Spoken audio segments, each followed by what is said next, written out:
So I have to retract something that I said last week. So last week we spent pretty much 3/4 of our time together just looking at one verse, Hebrews 11, chapter 1. And we got really technical. I parsed out all the words, and we built a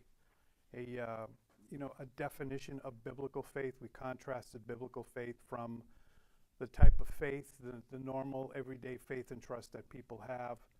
That biblical faith has substance. But what I said was I was going to get technical and really spend a lot of time on that, and that the rest of chapter 11 would go relatively quickly, and that I would cover it tonight.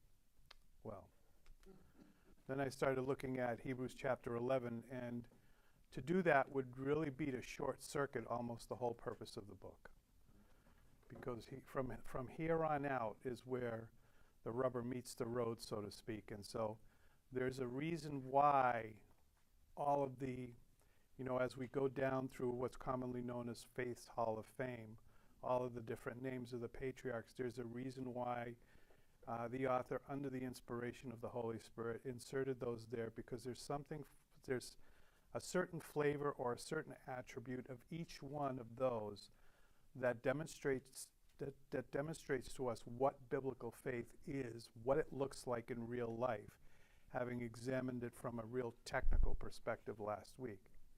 And I didn't make it technical. It is technical, right? And so a lot of people will read that verse and just blow over it without understanding or picking it apart and seeing that it actually is a very technical definition, almost like a mathematical formula, right? And you got to take it apart piece by piece. That's what we did last week. So what you have in your hand is you actually have 2 sessions of notes. So I'm thinking, okay, so I went and looked, and I have 6 sessions just on Hebrews chapter 11, which is a lot. And but you've got 2 sections. What I'd like to try and do, I don't know if it's going to be doable, is to cover 2 sections of notes a night. So we'll skip over a lot of the fluff, like the introductory comments. Like if we get through section 1 notes tonight, and we're moving on to section 2, then I can just, blow by the introduction to section 2 and just get right into the biblical verses that comprise section 2. But I don't know if that's going to happen, but I'll give it a shot and we'll see what happens. So if you weren't here last week, I really want to impress upon you the importance of going back and watching the video session, right, of those first 3 verses in Hebrews chapter 11, because it really maps out the difference between biblical faith and the faith and trust that we have as a result of experience and statistical data that we accumulate. Okay, so I'll start right in on the notes. Faith, what is it? It's a substance, and it has being. It's different from human statistical experience-based concept. Biblical faith is the conduit through which the grace of God flows to his children. It is under the same potential as the mustard seed. So everyone remembers the parable of the mustard seed. If you nourish it and feed it, it will expand to meet the needs of greater grace. But just like the mustard seed, or any other seed for that matter, if it does not receive that which it needs for growth, will not die, but will go dormant. Well, this faith, what does it do? It is that which gives us a confident hope and expectation. This hope and expectation comes because faith is also evidence. When we discern its presence in our lives, we are assured that God has made the choice to adopt us as his children. And that's what we're driving at. That's what we're going to be investigating over the next several weeks as we examine the expression of this biblical faith through the patriarchs, is to learn to see it in them, and then look for its presence in our life. And when we find that its presence manifesting itself in our lives, it becomes, it's proof of sonship. And so it strengthens us, strengthens our confidence and our expectation, of what's to come that we can't see with our eyes. We can't touch it right now. I got an email from this afternoon when I got home from school from an old airport buddy who happens to be a Christian. You know, he retired right around the same time I did. And, you know, his message to me was simple: no more birthdays, right? And I said, better yet, year one kingdom, right? So we have that hope and we have that expectation. Okay, for he only gives his faith to those whom he has chosen to adopt, redeem, justify, and glorify. And this knowledge contextualizes everything that we experience in this life as that which the providence of God is ordering to bring us to him. That is, as I said last week, that is the most difficult part, but yet it is the most essential part of when you're doing any kind of counseling, especially counseling those who have suffered under some sort of trauma in their lives, is you have to take that trauma and recalibrate it under a worldview where God is sovereign, right? So we believe that God is sovereign. God is sovereign. The Bible speaks of God's sovereignty from Genesis to Revelation. That means that everything that happens in your life, everything that has happened in my life, has happened there by, just if you want to soften the blow a little bit, by God's permissive will. But the reality is that, you know, as Jesus said, not even a sparrow falls to the ground apart from the Father's will, right? So everything that happens, so that's the most difficult part, is recalibrating all of the bad stuff that happens in our lives under the idea that God is sovereign, I trust him, and I don't like this, I don't like what I'm going through, but I do trust him, and it is that trust, which is based on something you can't see, that gets you through those dark times and helps you through whatever it is that you may be going through at the particular time. So the knowledge contextualizes everything that we experience in this life as that which the providence of God is ordering to bring us to him. Through the same faith, the elders, the patriarchs that we read about in the Bible, obtained a good testimony, and so too may we. Now, a cautionary word about this faith: it can go dormant through non-cultivation, through distraction, through fear and intimidation. And we see this when we read in 2 Timothy, right? In 2 Timothy, Paul enjoins his spiritual son, Timothy, to fan the flames, and that's what it is to, actually, I'm not sure if I'm giving you the English translation, but the Greek sense of the words says that a fire that has gone dim, that is just now hot coals, to fan it to life again. And so that's what had happened to his faith through fear and intimidation. Living vibrant faith always expresses itself through works. Okay, so we're going to move on now and see how faith expresses what it looks like in real time. So in Genesis, you don't have to turn there. What I'm just giving you here is a synopsis of what's in those verses that are referenced there. And then, you know, we'll look at the text in Hebrews chapter 11. So the name Abel actually means transitory or unsatisfactory or vapor. Now, you know, one of the things that I've heard said, and I'm starting to agree with it, is that before the Tower of Babel, there was one language, right? And there are those who believe that language was Hebrew. And that language was Hebrew is because Hebrew is really the only language where names have meanings, right? And so the name Abel means transitory, unsatisfactory, or vapor. So the name tells us that there was some dissatisfaction on behalf of his parents towards him. Now, and I think I mentioned this before, and you can read in some commentaries, that when the promise of Genesis 3:15 was made to Eve, that she would, through her seed, would come one who would crush the head of the serpent. When Cain was born, she assumed that it was Cain, but it wasn't Cain, right? And so as a result of that, there was something about Abel that they found dissatisfaction because, well, that's the name they gave him, right? Transitory, unsatisfactory, or vapor, right? Something that is passing. He was small in stature, not very rugged. Maybe he was not suited to the hard work of cultivating the ground. This was what his father and older brother did. And so it's natural for a father to desire a son to follow in his footsteps. He was a keeper of the sheep, that is, to tend, to feed, to associate, and to be a friend to sheep. So he hung around and spent his time with sheep. They were his friends. This also likely indicates that he was a loner and an introvert. Now, I mean, we're kind of expanding, we're kind of extrapolating on what the text of Scripture here says, and some of this information is drawn from several sources. Arnold Fruchtenbaum. I've also looked at some rabbinical commentaries to come down with this stuff. But he was a keeper of the sheep. Well, what did he do? Okay, well, in Genesis 4:4, it says, Abel also brought of the firstborn of his flock and of their fat, and the Lord respected Abel and his offering. So the firstborn of his flock, every female, when she bore lambs, he would bring them to the Lord. And of their fat indicates that he had sacrificed them to God. So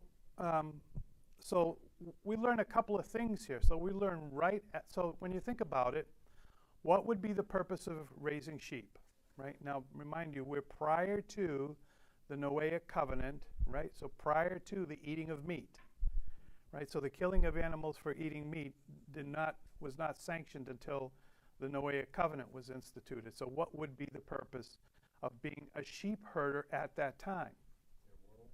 Their wool, milk, right? But also clearly, there was a sacrificial system instituted at this time, because Abel is offering of the firstborn of his flock. Now, the firstborn of his flock. So every female, when it produced a litter, I don't know if that's the correct word for sheep babies, a litter of sheep, the first one would be offered as a sacrifice to the Lord, because it opened the womb. All right? So this was, in all likelihood, a considerable amount of offering. So it was not easy for them, because if you know anything about shepherds, I think the relationship between a shepherd and the sheep is actually even closer than the relationship between a person and their pet dog, right? So it would be like, it would kind of be like Roman has a German shepherd, right? So you raise a German shepherd, your kids are all rolling around with it, you know, on the carpet and whatever they do, and then when the shepherd gets to be 1 year old, you sacrifice the shepherd. Right? Not an easy thing to do, right? So he was not just sacrificing farm animals. These were his friends, his companions, the living beings he spent most of his time with. What he loved the most in life, he gave to God. And that's the point here. This tells us how much he loved God, and the Lord respected Abel and his offering. Respected means he looked at it with regard, it caught his attention. So Hebrews 11:4, moving now in the text, says, By faith Abel offered to God a more excellent sacrifice than Cain, through which he obtained witness that he was righteous, God testifying of his gifts, and through it he, being dead, still speaks. Cain gave of that which he did not love, Abel gave what he loved. But more than that, think about this now. So Cain brought an offering to the Lord, right? But the offering was what? What was the offering that he brought to the Lord? Something of the ground, right? So something of the ground was nothing of the ground later in the sacrificial system was ever approved for atoning for sin. It always had to be a blood sacrifice, right? And so right there in Genesis, you have the foundation of what later would become the sacrificial system that was instituted on Mount Sinai. You have Abel offering up the blood and the fat, right? killing the animal, and you have Cain, in essence, offering up what would later be called the grain offering, right? And what was the purpose of the grain offering? Does anyone remember? Well, it accompanied any kind of sin or guilt or atoning offering. But it was a thank offering for the harvest. Yep. So there was a difference there. So now, could Cain have, now I'm just speculating here off the top of my head, could Cain have purchased or whatever, gotten from his brother a lamb to offer as a sacrifice? He could have, but he did not. The idea here there is that Abel brought of the very best that he had, while Cain did not. Okay? All right. So he was willing to give up. Abel gave what he loved. Cain gave of that which he did not love. He was willing to give up what he loved the most, what brought him the greatest pleasure in his life to God. His hope, expectation, was in the realization that what he really loved the most, God would be his reward at the end of it all.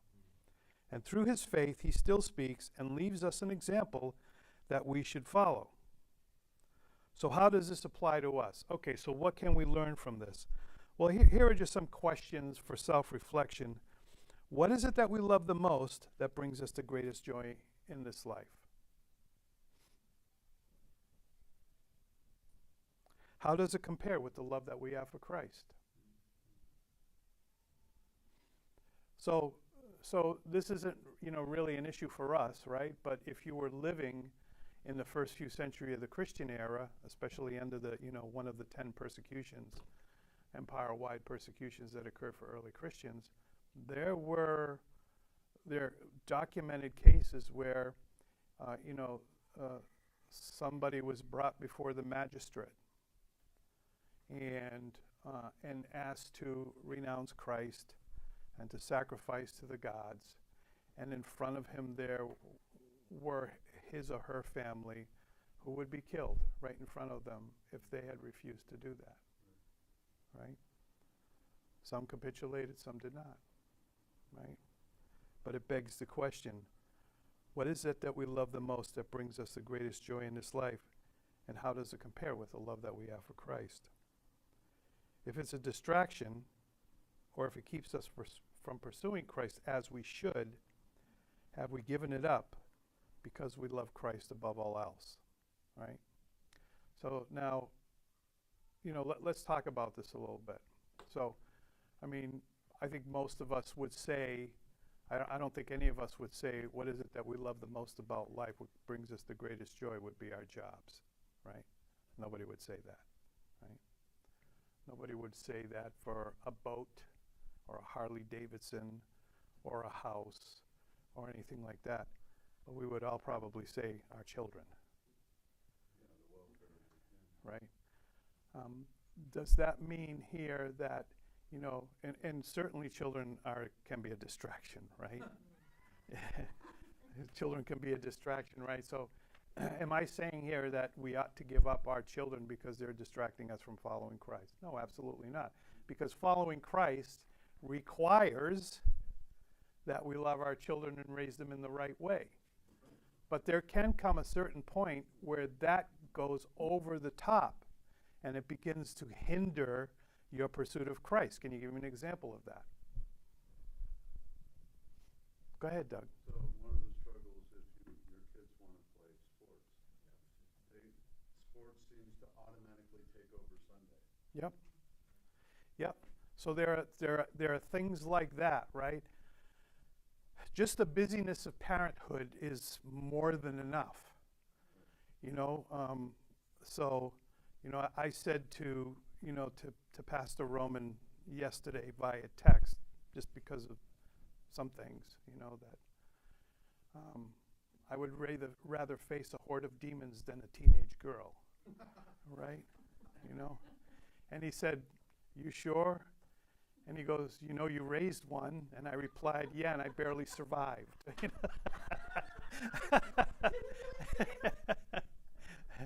Well, it's true. I mean, it was tough. It's tough raising kids, right? Oh, no. You didn't say kids, you said daughter. Yeah, no, it is. Lewis and Clark were a walk in the park. No, but what I will say is that Oh, go ahead. it is difficult, and it Tell me can how bad I was. and it can be a distraction. What's that, Doug? Okay. So the point is there has to be, there has to be a balance there. We're required as a component of following Christ that we raise our children in the right way, that we give them the due attention that they need and the support, the sustenance, all of those things. Not just the material things, but the spiritual things more important. Are we inputting spirituality into the lives of our children? But even with our children, it can get to a point where it becomes a distraction, right? And it's at that point that, we might have to make tough decisions. Nope, you're not playing. And I remember this was an issue with Mark and Lewis when they were small, and Little League Baseball, and it's like, nope. I told the coach straight out, they will not be there on Sundays, And so Sundays is church day. And you know what? The coach respected it, So the point being is that what we can learn from Abel is that he gave his very best. He didn't hold anything back. He gave his very best to God. So again, Hebrews chapter 11, verse 4 says, by faith Abel offered to God a more excellent sacrifice than Cain, through which he obtained witness that he was righteous, God testifying of his gifts, and through it he being dead still speaks. Okay, verse 5. Now, next we move on to Enoch. By faith, Enoch was taken away so that he did not see death, and was not found because God had taken him. For before he was taken, he had this testimony that he pleased God.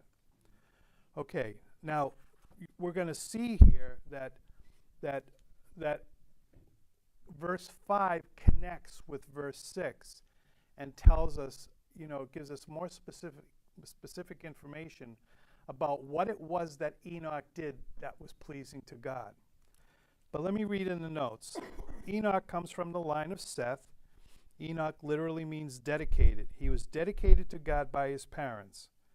Do we, and how do we dedicate our children to Christ, right? And so, since you have been here, have you done any baby dedications? Okay. So what happens in a baby dedication?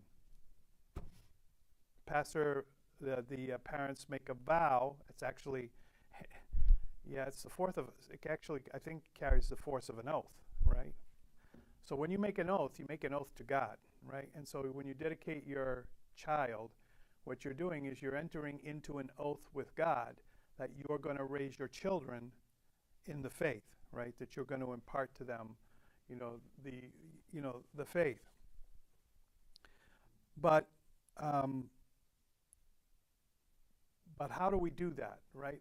Well, it's not just a ceremony. It actually has to be followed up by actually intention, right?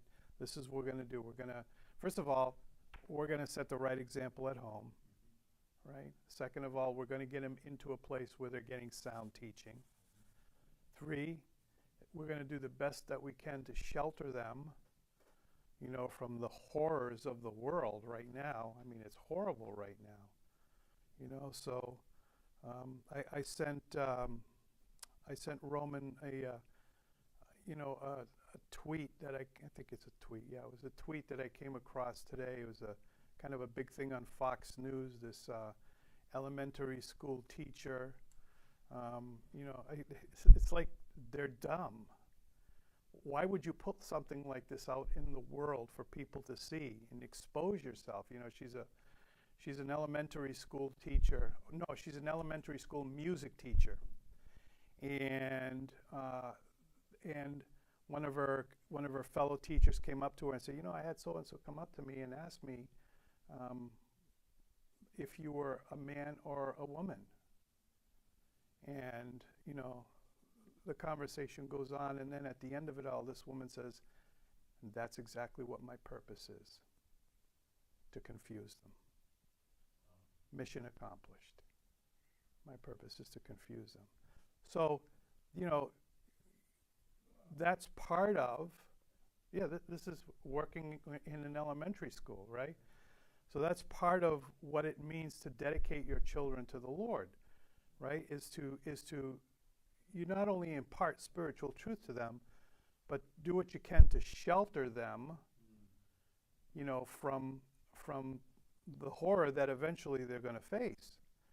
That's part of my daily lecture to the students that I have in the class that I teach here at the school. Look, you need to pay attention to this stuff now, because sooner or later you're going to blast off into the world. And this has been my experience. Now, this is, I've taught in a couple of Christian schools, is that those students who didn't take what was presented to them seriously, when they got out of school, they got swamped by the world. Those who did take it seriously, took it to heart, they did okay when they had to step out into the world. But those who trifled with it, they got swamped when they stepped into the world, and they got overrun by the world. And if you were to look at some of their lives right now, not making a judgment on their salvation at all, that's not my job, but there's a little discernible difference between them and anyone else in the world.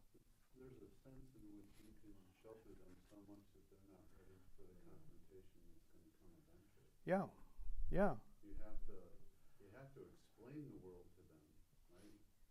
As you're imparting truth, so that they understand it and they can battle against it. Yeah, well, so in the lesson we're going through right now, the Divine Comedy, Inferno by Dante, and today we covered that section of hell where those who commit suicide are sent in Dante's vision of hell. So I asked them the question, is suicide ever biblically sanctioned? I asked them that question, and they all came back with a resounding no. And then I took them to that chapter in Judges where Samson collapses the pillar, kills everybody, and on himself, he committed suicide, right? And so not that it's the same thing, but what I wanted to point out to them, you're going to get questioned on that. There were people in the world who know that story, and when you say no, they'll say, well, didn't Samson in the Bible commit suicide? How are you going to answer that, right? So these are the kinds of things that we need to prepare our kids to answer in the world. Okay.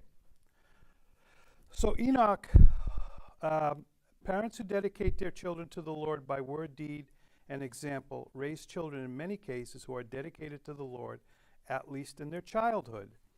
That is, until we give them over to the world. Enoch walked with God 300 years.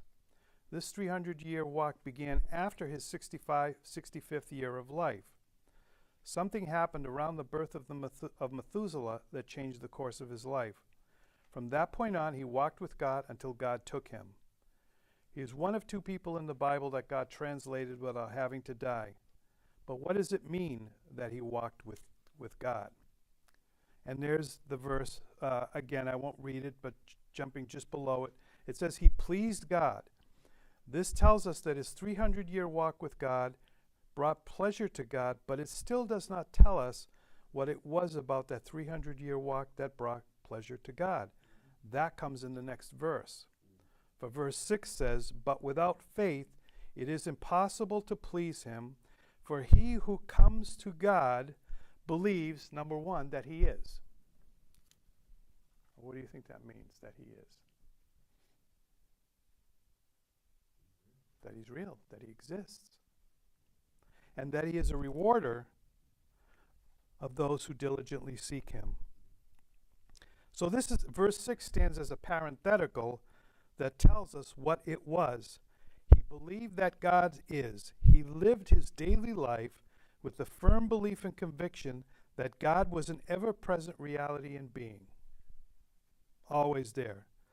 That God was always present in observation of his life and choices, right?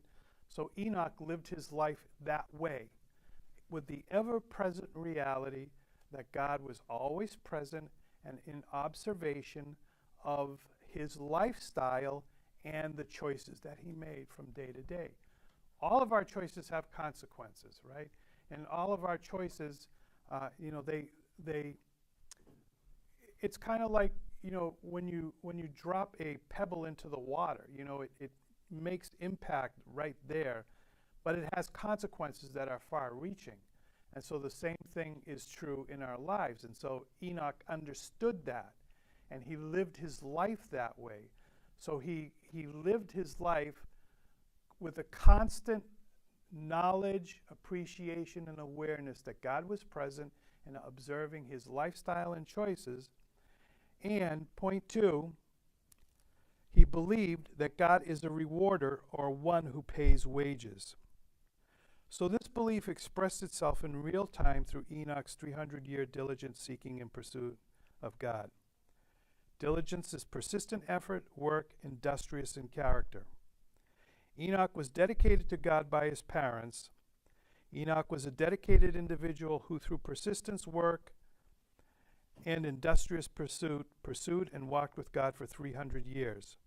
This is point 2 on how true faith expresses itself in real time when it comes to the direction of where and how we express our persistent effort, hard work, and industry. Is it being expressed in the pursuit and walk with God or in the things of the world?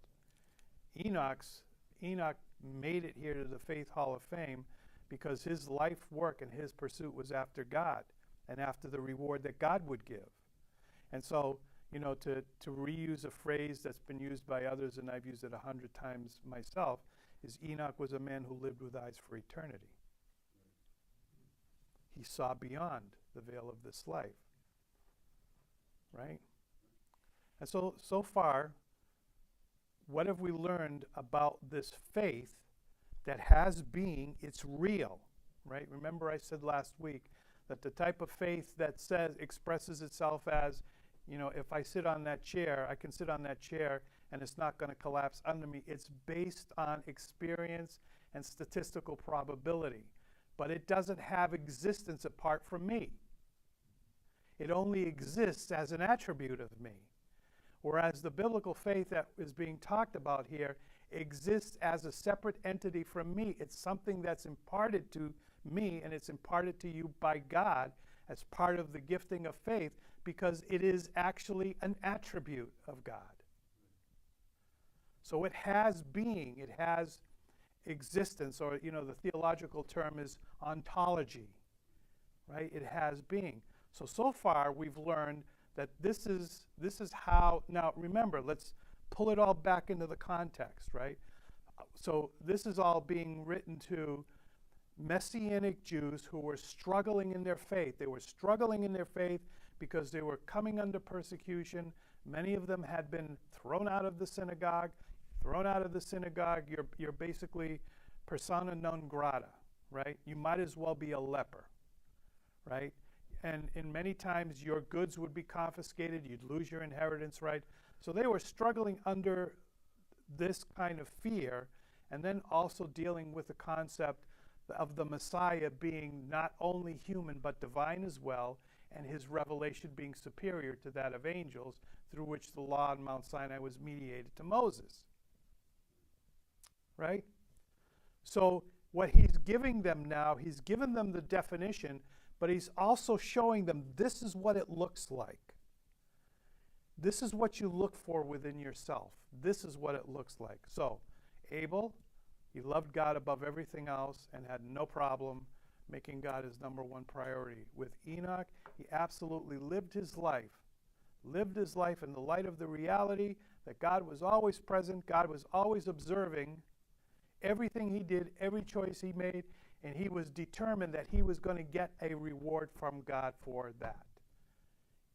He sought for it, like, right? When you want something, when you want an achievement, whether it's a promotion at work or some sort of degree or some sort of recognition or something, you work for it. You put the time into it. That's what Enoch did in his pursuit of God. Okay. So just some verses here to support that. Proverbs 8:17 says, I love those who love me, and those who seek me diligently will find me. Right? So now, this, the structure of Hebrew poetry is that you have the same thing, but it's restated, right? There's a restatement. It's called a parallelism. So if you look at the first half of that phrase, I love those who love me, all right? So now God defines how that love, how he considers that love to be expressed. I love those who love me, and those who diligently seek me will find me. So the way that God defines someone who loves him, when he looks at a person and says, that person really loves me, is that person who is diligently seeking him. Right?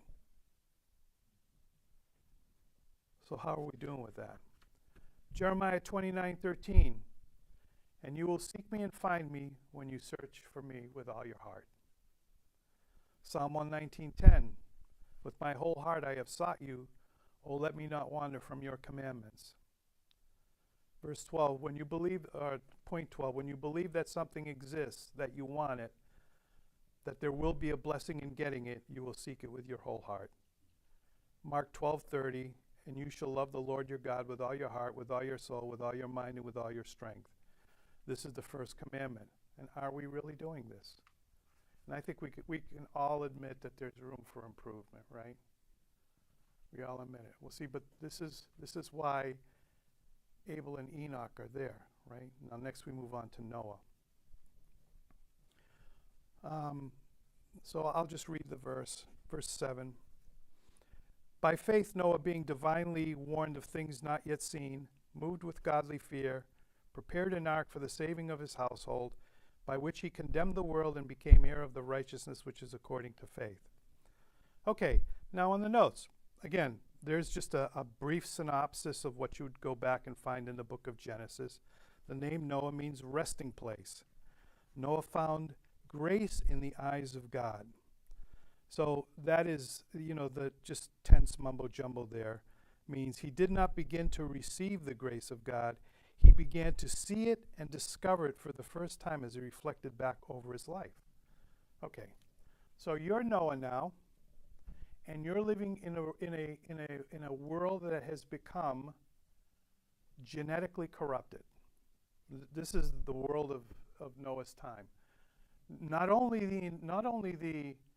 the entire human race, but even the animal kingdom had been genetically corrupted as a result of the meddling that was going on, right? So as Noah reflected back on that, how would he find, based upon what we know it says in the book of Genesis about Noah, how would he be reflecting back and see in his life the operation of grace?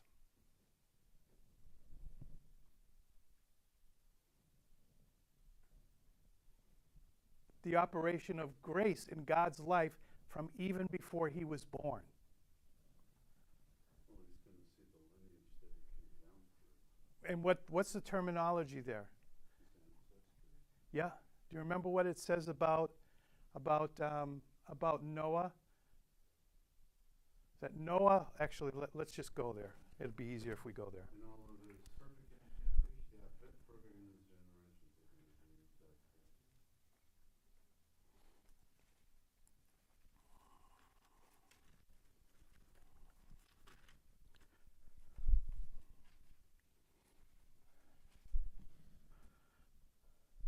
So just look at where it picks up in verse 8.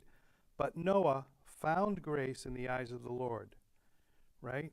So there was a process through which Noah discerned that he had become the object of God's grace. This is the genealogy of Noah. Noah was a just man, perfect in his generations.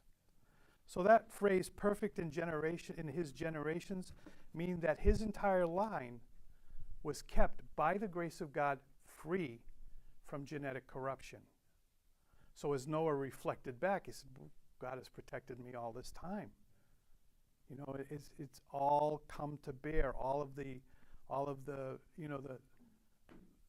the genetic manipulation that the human race had fallen to, his family line was divinely protected from it. Okay. All right.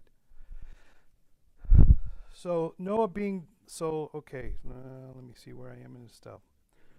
manifested in the reality he began to see and discover it for the first time as he reflected back over his life, was manifested in the reality of verse 9 that Noah was perfect in his generations. His family line had not been corrupted by the abomination. Verse 7, by faith Noah, being divinely warned of things not seen, moved with godly fear, prepared an ark for the saving of his household, by which he condemned the world and became heir of the righteousness which is according to faith. He was divinely warned, so Noah was the recipient of prophetic information. God said to Noah, the end of all flesh has come before me, for the earth is filled with violence through them, and behold, I will destroy them with the earth. Now you'll notice that this phrase, it comes in the Bible chronologically before the verse which says, but Noah found grace in his eyes, right? So he discerned it. Okay. So he was told how to respond to that prophetic information, build an ark. So what can you tell me about, what does anyone know about the topography of the earth prior to the flood?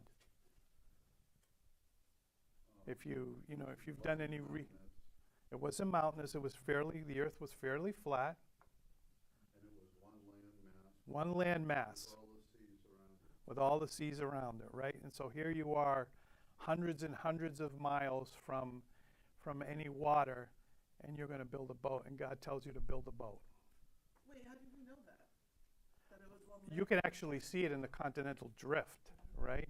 If you look at a globe, you can actually see all the continents kind of fit together, right? Yeah, right there, right? But How do you know that the flood is what broke them apart? Well, you have earlier in Genesis that God separated the waters from the land. right, Didn't he do that when he Land created is the earth? singular. yeah, the land was singular, right? And then it didn't rain prior to the flood, right? So it is, answers in Genesis, they have a lot of this stuff, right? But I'm not saying you're wrong, I just never knew that. well, no, I could be wrong, but it's not me that's wrong. It's It's Genesis? well, whoever, But when you read what they say about it, and you look at a global map, it kind of makes sense, right? Well, and this has been a theory even within the scientific community. Yeah, The whole Pangea. yeah, the continental drift theory, right? So question, if that's the case, would every like country still have like a different not temperature, but like like the tropics down in South No, America? the climate was the the would all be climate. same? Well, it was uniform. As a matter of fact, when they have found tropical fauna in Antarctic. That's what I was gonna under say, so the was there ice. No like ice or anything in Antarctica? No, apparently it was just water. It was a temperate, I guess you could say, Mediterranean type of climate that was really conducive, for agriculture, and So the things flood like that. changed the climate too? Yes. Among other things, as a result of the flood, the lifespan of man began its gradual descent to where it is now. That's why you had Methuselah living 900 some odd years. But wasn't there like large trees too, like giant, humongous trees that the flood cut down essentially? Yeah. So there's a ton of good books on there, scientific stuff. But that's kind of outside of what we're doing. It's okay. So his respect for God, let's see, he acted on the prophetic information. He started building an ark. He was moved with godly fear. His respect and reverence for God moved him to action. It was not by his own volition, so to speak, but it was the respect he had for God and his revelation that was the driving force behind his work. His respect for God moved him to act on the prophetic information and instruction so as to prepare, deliver, and rescue his family alive from the coming destruction. God had showed him something, he believed it and acted on it because he wanted to prepare, rescue, and deliver his family. Noah loved his family. So the time of construction was not more than 100 years. He stayed at work approximately 100 years, all the while doing everything else he had to do, right? So he still had to provide for his family. He still had to do all those things, but in addition to that, he spent 100 years building this boat hundreds of miles from the nearest body of water because God told him to do it and because he believed God.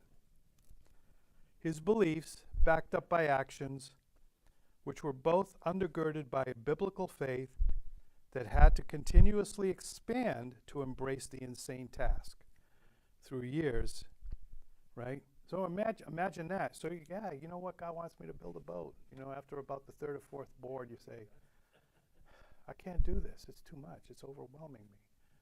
You know, right?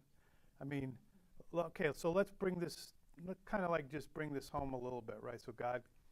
So, and you see this a lot, right? I mean, this was my experience early on, you know, when we started the ministry, you know, to the kids in the North End, right? Right up front, there were a lot of people who volunteered, and it was going really good. And then, you know, the Springfield Housing Authority, you know, reached out to us, and they asked if we would consider it and doing it in more, you know, public housing places around the city. And but like within 7 or 8 weeks, it ended up being just 2 of us there, and we had to shut the whole thing down, right?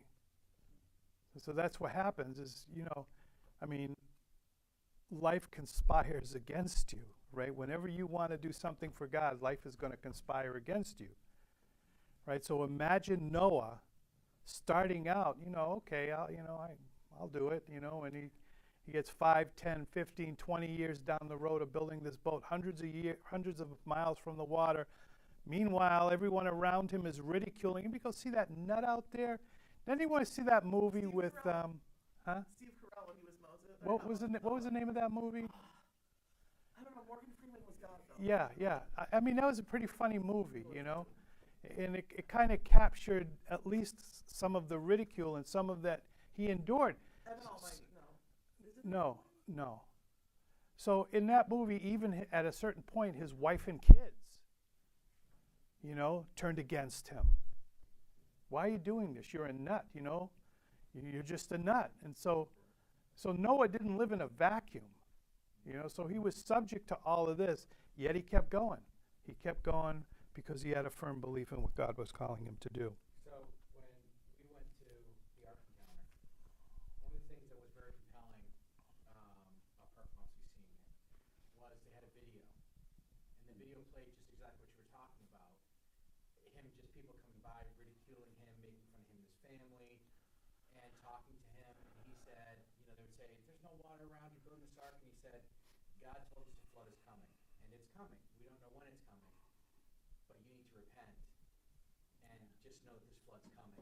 Yep. And, you know, it was just years of that going on and on and on. And he just kept telling them, God said the flood is coming and it's coming. Yep. So let me finish this up anyway. His beliefs, backed up by actions which were both undergirded by biblical faith that had to continuously expand to embrace the task, the insane task through the years, accomplished 2 things. So think about this, that God purposely set him on a task, right, through which he was going to, God from before time knew that all this was coming. I guess he decreed that all this was going to come. He preserved the genetic line of Noah. Then he set him on a task that was going to take him 100 years to accomplish. And God, setting him through that task, throughout that 100 years, used that task to expand his faith. The process of sanctification is exhibited there, right? Okay. His diligence and dedication to the Ark project was a practical statement of his condemnation to the world. Okay. So, true faith expresses itself in Noah's life when what he saw in life did not seem to line up with what the prophetic revelation was saying. He trusted God and acted on that belief and trust. Right? What about us? What are we doing with the prophetic revelation that God has given to us? Are we accepting it, acting upon it, moving to prepare ourselves and our families, or are we choosing to stay asleep? Sadly to say, most of the church is choosing to stay asleep. Right? What is the primary mission of the church today? Right? There's really two prime directives for the church today, right? What are they? What's prime directive number 1, using Star Trek terminology? Well, assuming that you've already done that, so you're in the church, is to preach the gospel, Yeah, and make disciples. right? To preach the gospel. Now, what keeps us from sharing the gospel with people that we encounter in our lives? What is it? Fear, intimidation. So that fear and intimidation is overriding the love that we are supposed to have for our fellow man, right? I mean, you see a person walking down the street or whatever, you know, that person, do we ever stop and think, you know what, that person, bar the reality that they're saved, they're going to hell. They're going to hell. And let me tell you something, if Dante's Inferno is even a modicum close to what it's going to be like, and it really isn't, it's going to be a horrible place. It's going to be a horrible place. Now, how about members of your family? So the prime directive is the gospel of Jesus Christ, right? The prime directive is we do that because we know that a greater flood is coming. And so the ark that we're all supposed to join together in building is the Church of Jesus Christ, right? So the prime directive is to preach the gospel. Prime directive number 1. Prime directive number 2 is to make disciples, right? So that outreach of the gospel exponentially increases with every turn of the wheel, right? That's what the church... If we're not doing that, there's no reason for our existence, pure and simple, right? We have become salt that has lost its flavor, right? We are to be preaching the gospel. We are to be discipling those whom God sends to us, and in turn preparing them to go out and share the gospel with others, right? And you mentioned earlier the first and easy focus of discipleship, our children. Yeah. So, well, our children, obviously it starts there, right? But there's, you know, we're talking about the corporate body, right? What is the purpose of the corporate body? You know, our purpose is more than just to gather in churches across the land and sing praise and worship, you know, and have cappuccino and, you know, bagels and cream cheese once a week, right? There's a reason why God has put us in existence, and he's given us a mission, right? And here's the thing, just like Noah, God has brought you to this time from before the foundation of the world. And the difficulties that come into your life, those days when you say, this is insane, I'm not doing this anymore. You know, I'm just going to enjoy my life, you know, do this, that, and the other thing like everybody else. It is those hardships that God has ordained to bring into your life, that is the very thing that he uses to increase your faith, to grow your faith, just like Noah. Okay, so true faith expresses itself. Let me go through the points real quick, and we're done. I've gone over time, so much for 2 sessions at once. You want to expand your faith? Point number 1, Abel. True faith expresses itself in real time when it comes to making choices concerning the things we love in this life and the love we have for Christ. Choosing Christ first always is hard to do and necessitates more grace, which will necessitate the expansion of our faith. You know, when it says in the Sermon on the Mount, ask and you will receive, knock and it will be open to you.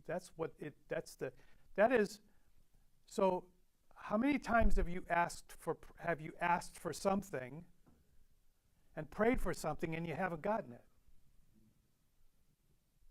So then that text of Scripture is restricted to a certain thing because it promises 100% that if you do this, if you ask, if you seek, if you knock, it will be given to you.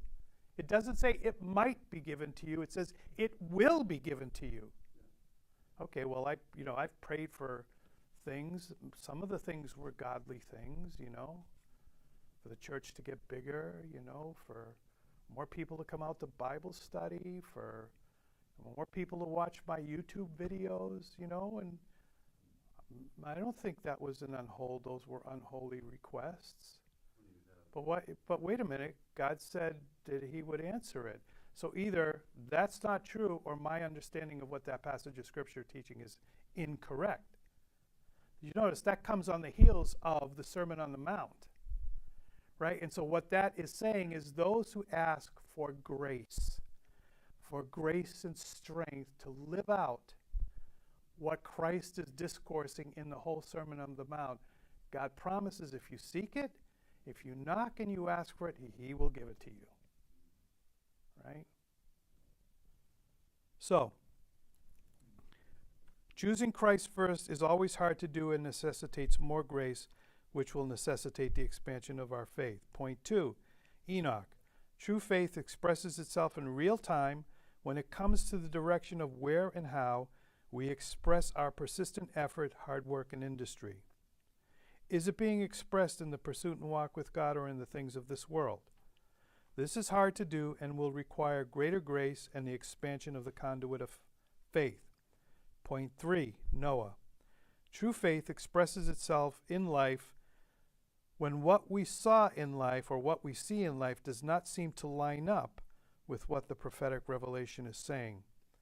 We trust God and act on that belief and trust.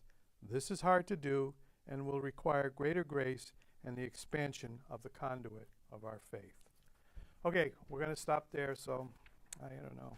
I'm doing the best I can, but I don't seem to be able to make much traction. But I don't think there's any point in rushing through this chapter when we've put the work and time in to get through the previous 10.